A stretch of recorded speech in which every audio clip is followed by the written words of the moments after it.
Donc nous avons préparé le calcul à la vidéo précédente. Ici nous allons lancer ce calcul. Donc en fait, petite dernière vérification. On est en CPU, vous pourriez passer en GPU si vous avez une carte graphique. Et donc on a activé le motion blur effectivement. Donc pour calculer une image, en fait, ce qui est très important, même si ce n'est qu'une seule image, on va calculer une animation. On va calculer une animation d'une image. Parce que dans Blender, si on ne calcule pas une animation, il n'enregistre pas automatiquement l'image. Il va calculer l'image et après il faut aller sauver l'image, pas oublier de sauver l'image. Donc pour éviter d'oublier de sauver l'image, d'avoir fait tourner la machine parfois pendant 20 minutes, 40 ou 50 minutes, et après de se dire merde j'ai oublié de sauver, etc., on calcule une animation d'une image. Donc on va faire un render animation. CTRL F12 si vous avez un clavier avec des F. Donc si vous êtes sur Mac, vous allez dans le menu render animation.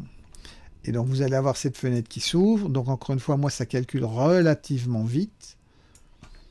Chez vous, ça va dépendre du type de machine que vous avez et de la vitesse à laquelle ça peut aller. Alors vous voyez ici par exemple, il calcule toutes des zones un peu inutiles, on va dire, parce qu'il ne se passe rien dans cette zone d'image. Donc ce que je vais faire, comme ça va peut-être aussi vous être utile, c'est en fait délimiter la zone qui va nous intéresser. Donc si je viens dans les options, ici il y a Render Région. Donc si je coche ça et que je fais un CTRL B, je peux tracer la région qui va être calculée. En fait, il ne va s'intéresser au calcul que de cette région-là. Et donc toute cette partie-là où il ne se passe rien, il n'y a pas de 3D nulle part, jamais, eh bien il va simplement l'oublier et après il va remettre tout ça dans le bon format. Donc ça va permettre d'optimiser le temps de calcul. Donc je vais faire un render animation. Et là maintenant on voit, il calcule une plus petite partie autour de la voiture. Et donc il aura fini plus vite.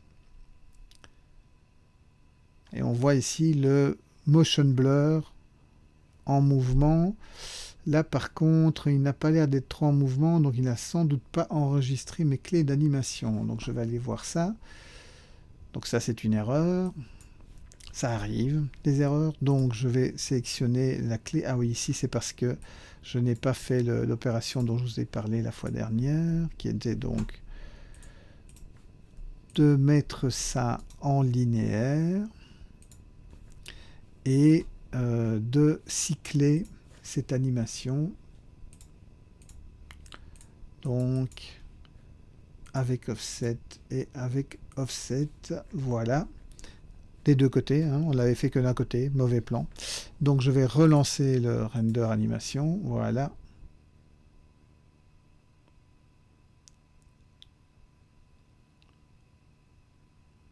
Et là maintenant j'ai le motion blur des deux côtés. Parfait. Donc les petits carrés que vous voyez là, c'est chaque corps qui est en train de calculer, enfin chaque process de calcul.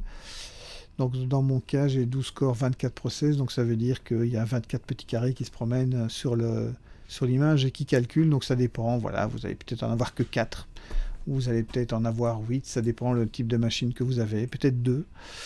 Et bon, dans ce cas-là, ça mettra plus de temps. Donc, vous voyez que l'image est complète, hein. On a sauvé cette image, on l'a sauvée là où on l'avait décidé, et c'est-à-dire que on n'avait pas décidé, mais quelle horreur, mais on a vraiment mal préparé ça. Donc il l'a enregistré par défaut dans le dossier temp. Bon, c'est pas très grave. Et si vous êtes sur Mac, si vous cliquez sur le petit dossier blanc, ça vous pointera là où il est. Donc ce fichier, on sait qu'on va devoir aller le chercher dans ce dossier-là et on va le remettre peut-être à sa place. Donc voilà, je l'ai coupé de là où il était, je l'ai remis dans le dossier render que j'ai mis dans mon dossier exercice 3, là où je stocke mes différents éléments. Stockez-les bien quelque part où vous pouvez les retrouver facilement. Vous ne devez pas m'envoyer cette image-là, j'en ai pas besoin, j'ai besoin du résultat final. Et ce n'est pas un résultat final. Donc, on va maintenant compositer cette image. Alors, pour compositer, en fait, c'est quelque part une autre scène dont on a besoin. Et dans Blender, on peut créer plusieurs scènes dans le même fichier. Donc si vous regardez ici au-dessus, j'ai scène. Je vais appeler ça 3D, par exemple. Je vais venir ici sur le côté, il y a une petite icône comme deux fichiers un sur l'autre. Je clique dessus et je fais une nouvelle scène. Et cette scène, je vais l'appeler compo. Par exemple, hein, vous pouvez l'appeler compositing si vous voulez mettre le nom en entier. Compositing comme là. Donc ici, en fait, j'ai un logiciel de compositing. Donc c'est un autre type de travail. C'est pas exactement de la 3D, c'est de la finition où on assemble des éléments de 3D. Vous allez voir ça. Donc je vais utiliser les nodes. Je n'ai pas besoin de ce node. Ça, ce sont des nodes. Enfin, ceci, donc on a déjà vu ça avec les matériaux. Ce sont des nodes. Donc je vais supprimer ce node. J'ai un node composite. Je vais en ajouter un autre. C'est dans Output. Je vais chercher un Viewer. Et en fait, il va visualiser, ici dans le fond, il va visualiser le travail que je fais. J'ai besoin pour ça de lui dire sur quoi. Donc je vais chercher un Input, une entrée, image, et dans cette image, je vais mettre par exemple le fond, mon image de fond. Donc dans mon dossier, là où j'ai sauvegardé cette image de fond. Voilà, j'ai cette image de fond. Je vais aller chercher un autre input qui est l'image que j'ai calculée. La fameuse image que j'ai dû déplacer parce que je ne l'avais pas sauvée au bon endroit. Et donc voici mon image. Et je vais faire en sorte que cette image-ci aille sur celle-là. Mais avant ça, on va regarder un petit peu différentes choses. Donc si je maintiens le contrôle et le majuscule enfoncé et que je clique sur ce node-ci, il va automatiquement se connecter au viewer. Et là, on voit l'image qu'on a calculée. On voit aussi la taille de cette image. Et donc, si je viens dans mon view ici, je vois que j'ai un zoom de 0,59 parce que j'avais déjà fait le travail. En général, le zoom par défaut, il est à 1. Donc c'est un peu plus grand, on ne voit pas les bords de l'image. Donc si je mets 0,5, eh bien je vais avoir une demi-taille. Ça ne change pas la taille de mon image finale, ça change juste la visualisation de l'image. Donc, si maintenant je fais la même chose que tout à l'heure, que je fais CTRL majuscule sur CTRL majuscule sur le node image de fond, eh bien c'est l'image de fond qui vient dans le viewer. Donc l'idée c'est que je veux mettre les deux un sur l'autre. Une chose très importante avant de commencer, c'est que cette image de fond doit avoir un format HD, 1920 x 1080. Si vous ne l'avez pas encore dans ce format-là, vous pouvez le cropper dans Photoshop. Vous rentrez dans Photoshop, vous utilisez l'outil de crop et vous le mettez au bon format. Donc, et si vous ne savez pas comment on fait ça dans Photoshop, vous tapez dans Google cropper une image dans Photoshop. Cropper, C-O-R-P, et vous allez avoir toutes les informations nécessaires sur Google, parce que Google est votre ami dans ce cas-là.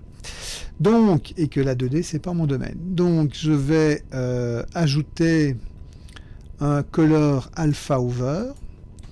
Je vais mettre le fond au-dessus. C'est un peu bizarre parce que le fond, on pourrait se dire qu'on le met en dessous, mais non, on le met au-dessus. Et je vais mettre l'image, et alors je vais aller dans l'entrée image de mon viewer. Et donc on voit ici maintenant que j'ai la voiture qui est mise sur qui est mise sur l'image de fond. Et en même temps, c'est assez gênant parce que j'ai le poteau qui vient ici et qui la voiture est sur le poteau, donc ça n'a pas de sens. En même temps, elle est sur la pelouse, il faudrait qu'elle soit derrière la pelouse.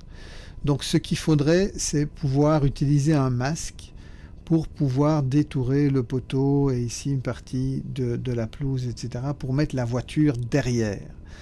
Un masque, donc dans pas mal de logiciels de compositing, c'est assez facile. Dans Blender, c'est un peu plus tordu. On est obligé de changer de workspace. Donc ceci est un workspace. Alors vous avez une timeline ici parce que en général, enfin c'est un Adobe Sheet, mais c'est comme une timeline. En général, on fait de l'animation aussi en compositing. On va animer des masques ou des choses comme ça. Nous, c'est pas notre cas, c'est une image fixe. Donc on n'aura pas besoin de cette timeline, donc je peux la rendre plus petite. Par contre, je vais avoir besoin d'aller créer un masque, et pour ça, je vais aller dans le Texture Paint.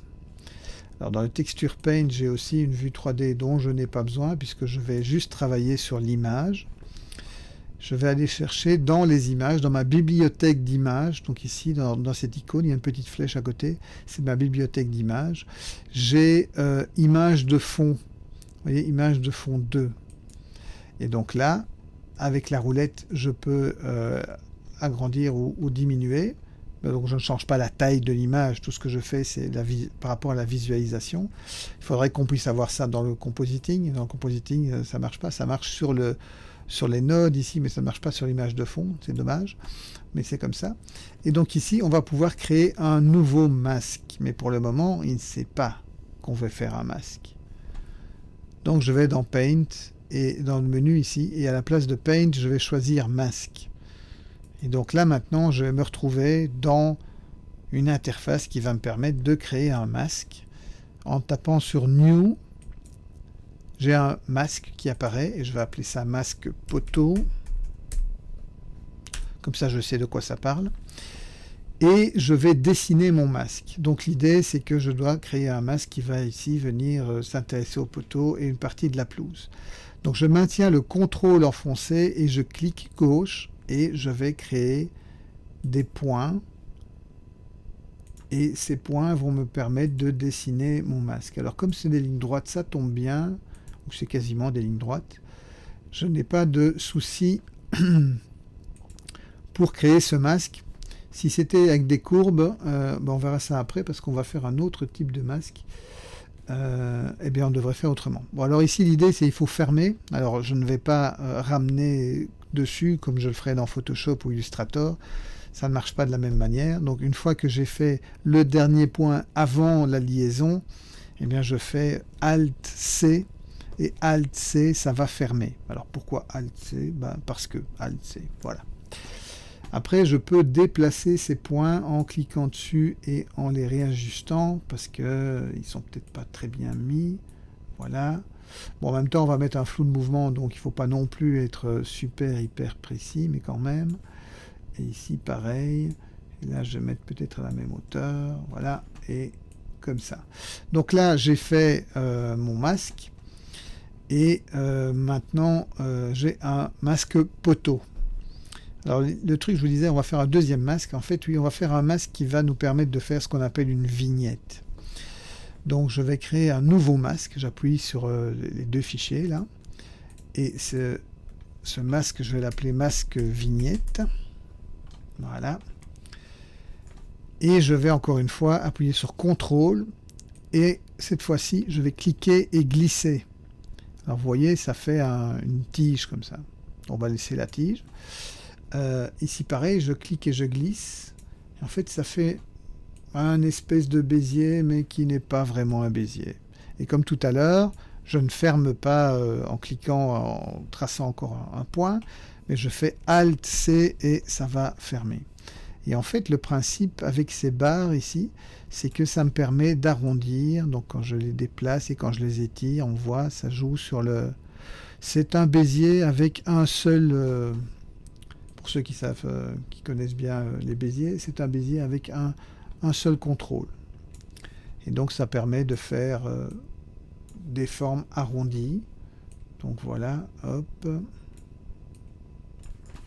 Et ici, hop. Et donc ça, c'est mon masque vignette qui est sauvé. Donc j'ai fait mes deux masques. Je peux revenir en compositing.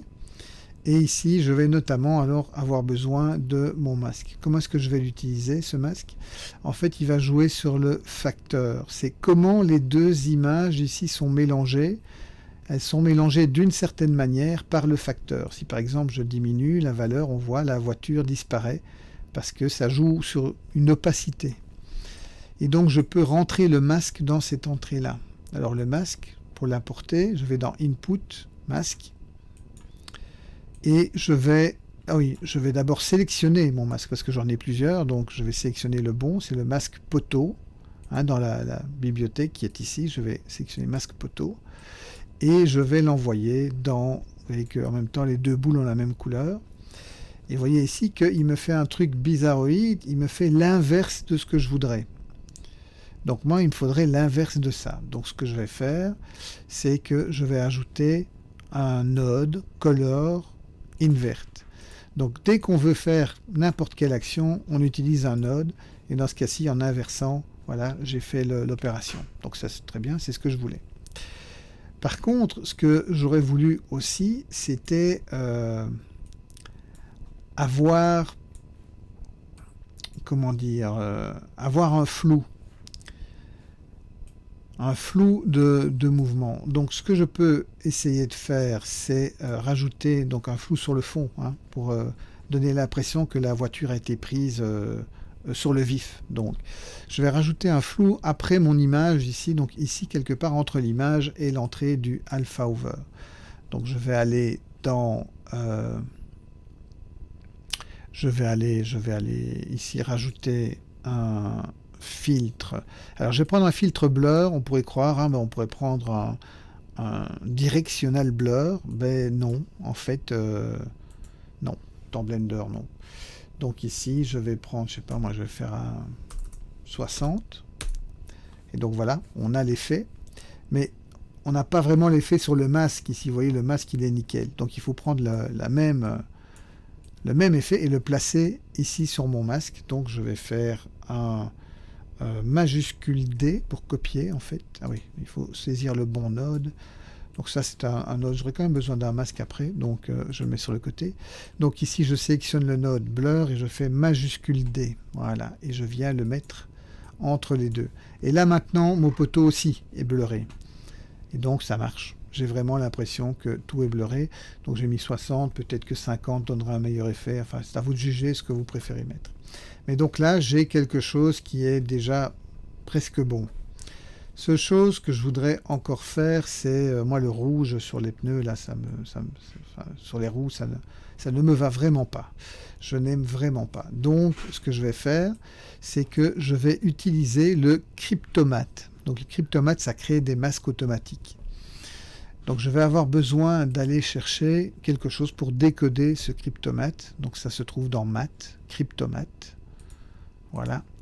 Il a besoin d'une entrée image, donc je vais sortir. Donc un node, c'est ça qui est pratique, c'est que je peux avoir plusieurs sorties, il peut aller vers plusieurs autres nodes. Par contre, dans les entrées, en général, c'est une seule entrée. Donc, il va sortir de Combine pour aller dans Image, et il va sortir du premier. Alors, il m'en a fait 2 ou 3 là, mais c'est que le premier qui compte, que je vais mettre dans le premier des cryptos qui est là. Parce que les autres, on ne les a pas setupés. Donc ici maintenant, j'ai quelque chose qui peut sortir de cette image-là, notamment au niveau du pic. Ça va me permettre de sélectionner, et ici je vais peut-être revenir à 1 dans mon zoom, de manière à pouvoir bien sélectionner facilement dans l'image. Donc ce que je vais faire, c'est que je vais venir mettre dans le viewer le pic. Donc je viens ici, hop, et là on voit, j'ai des codes couleurs.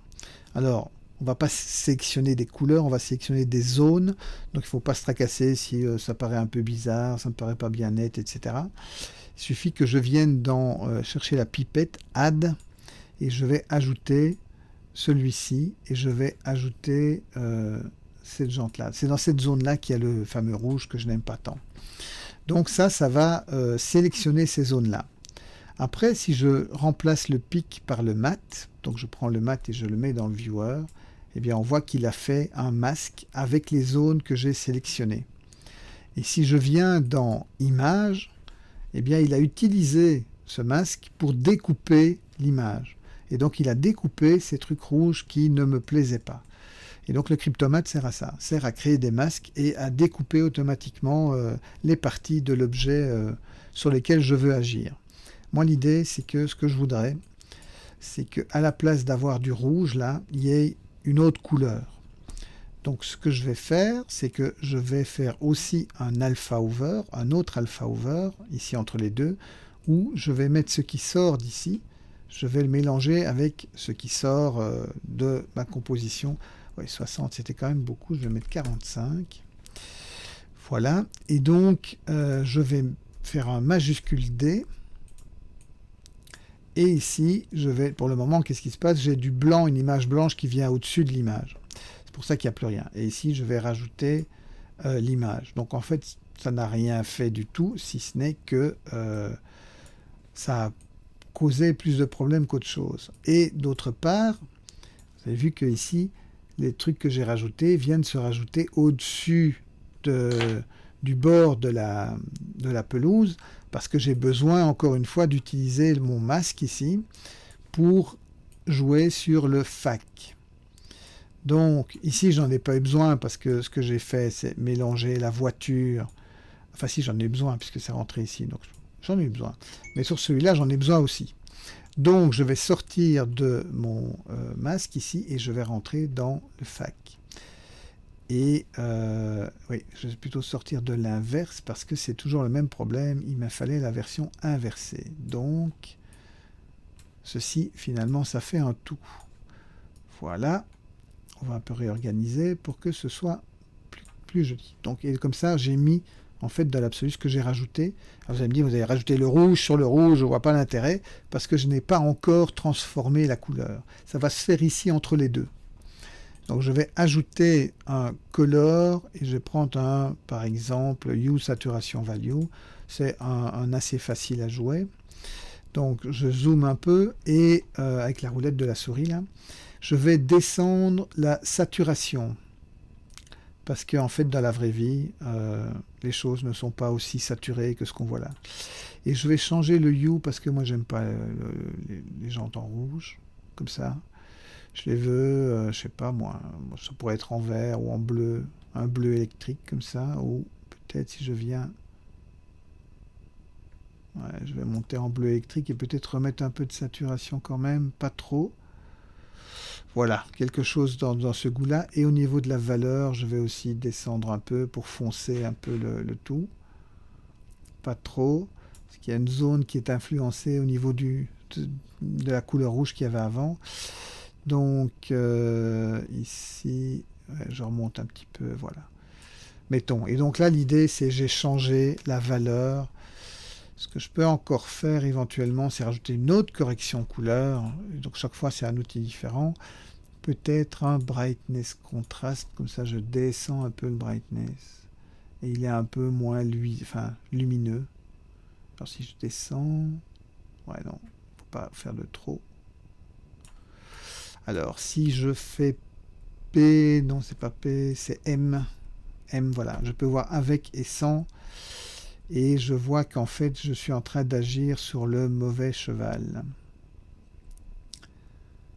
Donc ici, ce brightness contrast, ça n'ira pas. Ce ne sera pas une bonne idée. Ça va compliquer trop les choses. Je vais l'enlever. Et donc, je vais remettre ce lien. Voilà, ça ira comme ça. Ok, donc je vais dézoomer et ici remettre à 0.5 pour voir mon image en soi. Ok, j'ai fait la correction que je voulais. J'ai ceci, il me reste à mettre la vignette.